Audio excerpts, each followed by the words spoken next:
dire que Jésus est probablement né en octobre est aussi stupide que de dire qu'il n'a pu naître en hiver. Alors nous allons essayer d'illustrer notre propos par un exemple. J'ai déjà visité Israël, nous avons, avec mon épouse, déjà visité Israël et d'autres l'ont fait avant nous. Israël n'est pas la France.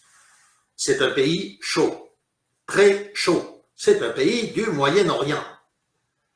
Alors pour vous donner un ordre d'idée, j'ai vécu 25 ans dans le sud de la France, à Nice, à 15 minutes de Monaco. Au mois de décembre, à Monaco, comme à Nice, il fait très bon. La température ne descend que très rarement en dessous de 8 degrés. Les citrons, les oranges, les pamplemousses, les avocats et même les bananes, qui sont les fruits de saison, y poussent abondamment et sont délicieux à consommer.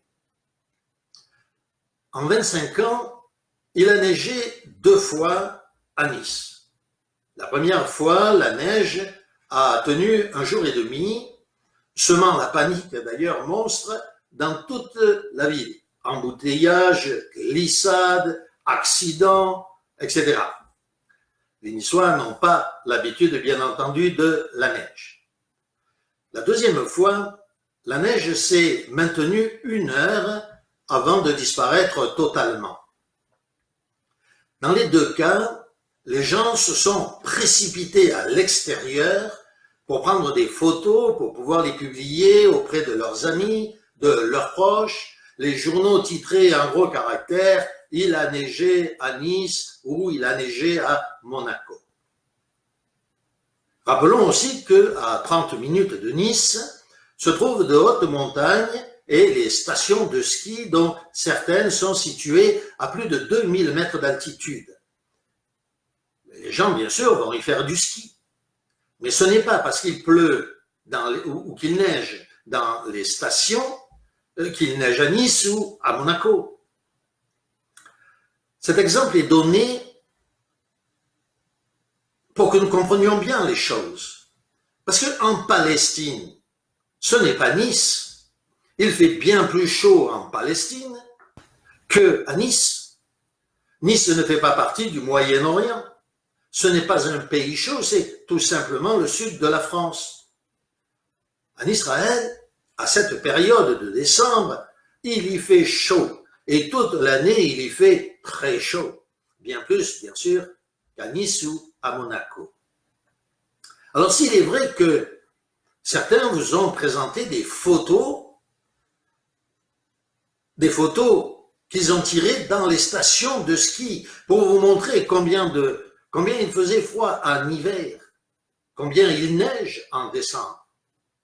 Ces photos ont été prises dans les stations de ski, disais-je, du mont Hermon, situées dans le nord d'Israël à plus de 1500 mètres d'altitude. De la même manière, celles qui ont été prises de Jérusalem sous la neige est une exception historique, semblable à ce qui se passe parfois, comme nous le disions, à Nice ou à Monaco. En clair, oui, les bergers pouvaient être dans les champs en Israël en hiver. D'autant plus que le récit biblique ne nous dit pas que les bergers passaient toute la nuit dans les champs, non, pas du tout. Il est dit que les bergers faisaient des veilles dans les champs pour garder les troupeaux. Autrement dit, ils se remplaçaient ou ils passaient un certain moment, bien sûr, pour protéger les troupeaux des loups ou des bêtes environnantes. En outre, il est bien connu que même dans les pays très froids, comme l'Irlande par exemple, il arrive bien souvent que les bergers passent les nuits d'hiver auprès de leurs troupeaux.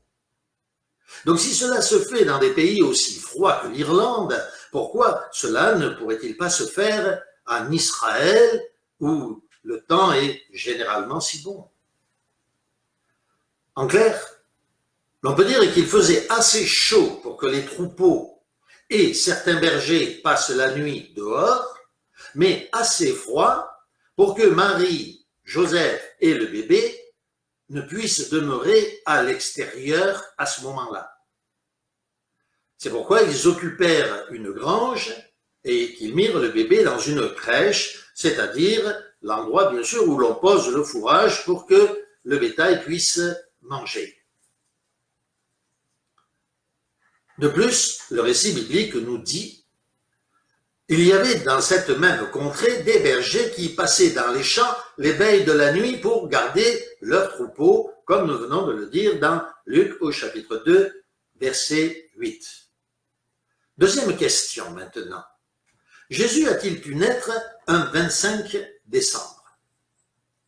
Il est vrai que la Bible ne mentionne pas la date anniversaire de la naissance de Jésus. Alors certains disent parce que Dieu ne désire pas que les chrétiens célèbrent cette fête. Alors, cela est peut-être vrai, mais pourquoi alors célébrer leur propre anniversaire, leur anniversaire de naissance ou de mariage ou celui de leurs proches? À choisir. Ne vaudrait-il pas mieux supprimer notre anniversaire de naissance que celui de la venue de Jésus-Christ, le Sauveur de la terre? Mais Jésus a-t-il pu naître un 25 décembre, date des Saturnales, c'est-à-dire le soleil invectus? Eh bien, relisons ensemble ce que dit Luc, au chapitre 1er, versets 76 à 79. Il est écrit, le verset, je l'espère, se présente derrière moi. Donc ici, le texte s'adresse à Jean le Baptiste, le précurseur du Christ, et il dit: « Et toi, petit enfant, c'est-à-dire Jean-Baptiste, tu seras appelé prophète du Très-Haut, car tu marcheras devant la face, notez le F majuscule, c'est-à-dire le Christ face de Dieu, ce Dieu, Christ, Dieu visible, qui nous montre le Dieu invisible. Donc tu marcheras devant la face du Seigneur pour préparer ses voies, afin de donner à son peuple la connaissance du salut par le pardon de ses péchés. Grâce aux entrailles de la miséricorde de notre Dieu, en vertu de laquelle, et notez bien, le soleil levant nous a visités d'en haut. Le soleil levant nous a visités d'en haut pour éclairer ceux qui sont assis dans les ténèbres et dans l'ombre de la mort, pour diriger nos pas dans le chemin de la paix. » De la même manière que nous avons mis en évidence que les toutes premières églises étaient situées sur des lieux païens pour en effacer la mémoire, n'était-il pas possible que le Christ se lève, lui, soleil levant, pour effacer la mémoire du soleil invictus? Allons plus loin. Prenons toujours l'évangile de Luc, chapitre 2, versets 28 à 30. Cette fois, il est question d'une prophétie faite par le grand prêtre Zacharie, le grand prêtre en exercice au moment de la naissance de Jésus-Christ.